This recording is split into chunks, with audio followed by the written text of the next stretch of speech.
Hello लोगोफोर दिनै मोनसे गोदान भिडिअ नोंथांमोनखौ जोबोर बरायनाय थाबाय। जुदि नोंथांमोना स्वयं मासुनायनि थाखाय एप्लाइ खालामदोंमोनब्ला आरो गिबि किस्तिनि रांखौ जानांगौ नोंथांमोना मोननो हाबाय।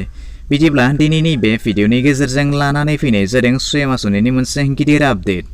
नोंथांमोननि गोबाङा कमेन्ट्सनि गेजेरजों फोरमायहरदोंमोन जे जोंना लोगोफ्रा मोनबाय नाथाय जों मोननो हायासै, जोंनि ग्रुपआ थालांबाय बायदि। आरो बेबायदिबो जादों नामा जे नोंथांमोननि ग्रुपनि सा 8आ मोनबाय नाथाय सानैया थालांबाय। बेबायदिनो सोरबाबा रिजेक्ट जाबाय, नाथाय मानो रिजेक्ट जानो मोनखो आरो बे गावनि बेंक एकाउन्टआव मोननाय रांखौ ग्रुपनि बेंक एकाउन्टआव जमा दोननांगोन नामा? बिदिब्ला बेफोर गासैबो सोंनायनि फिननायखौ आं बे भिडिअनि गेजेरजों नोंथांमोननो आबुङै फोरमायनानै होनाय जागोन। बिदिब्ला नोंथांमोना भिडिअखौ एसेबो स्किप खालामालासे जोबजासिमल' नायलांबाय। जुदि नोंथाङा गावनि रावजों latest update, informative, educational, knowledgeable video मोननो थाखाय अन्नानै चेनेलखौ साबस्क्राइब खालामनानै लादो। भिडिअखौ नायनानै मोजां मोनोब्ला मोनसे लाइक खालामनानै होदो आरो जेसेबां हायो भिडिअखौ नोंथांनि लोगो लेवा बन्धु बागिफोरनो हाजासे शेयार खालामनानै हरदो, जाहाथे बयबो बेफोरबायदि फायदाखौ गोरलैनो लानो हायो। दानिया मेन पइन्टआव फैदो। नोंथांमोननि ग्रुपनि एखे एप्लाइ खालामनायानो गासैबो मोनबाय, नाथाय सानै एबा साथामा बे रांखौ मोननो हायाखै।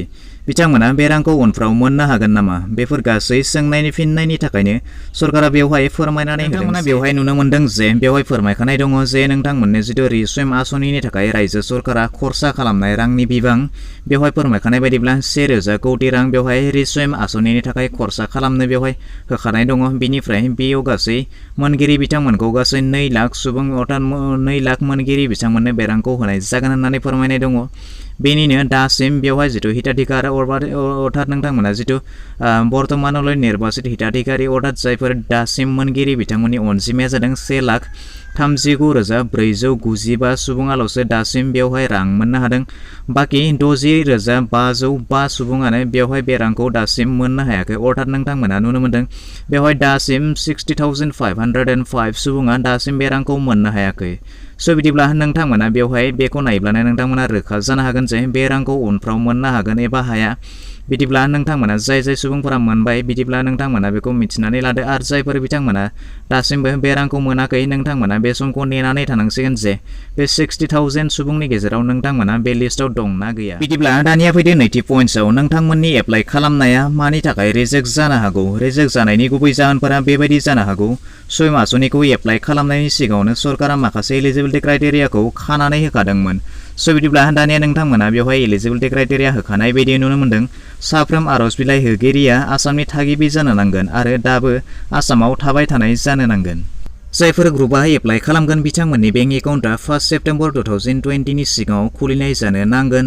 एप्लाइ खालामगिरि बिथांमोननि बैसोआ 18निफ्राय 40 बोसोरनि गेजेराव थानाय जानो नांगोन आरो खमैबो HSLC थामहिनबा मेट्रिक पास जानाय जानो नांगोन।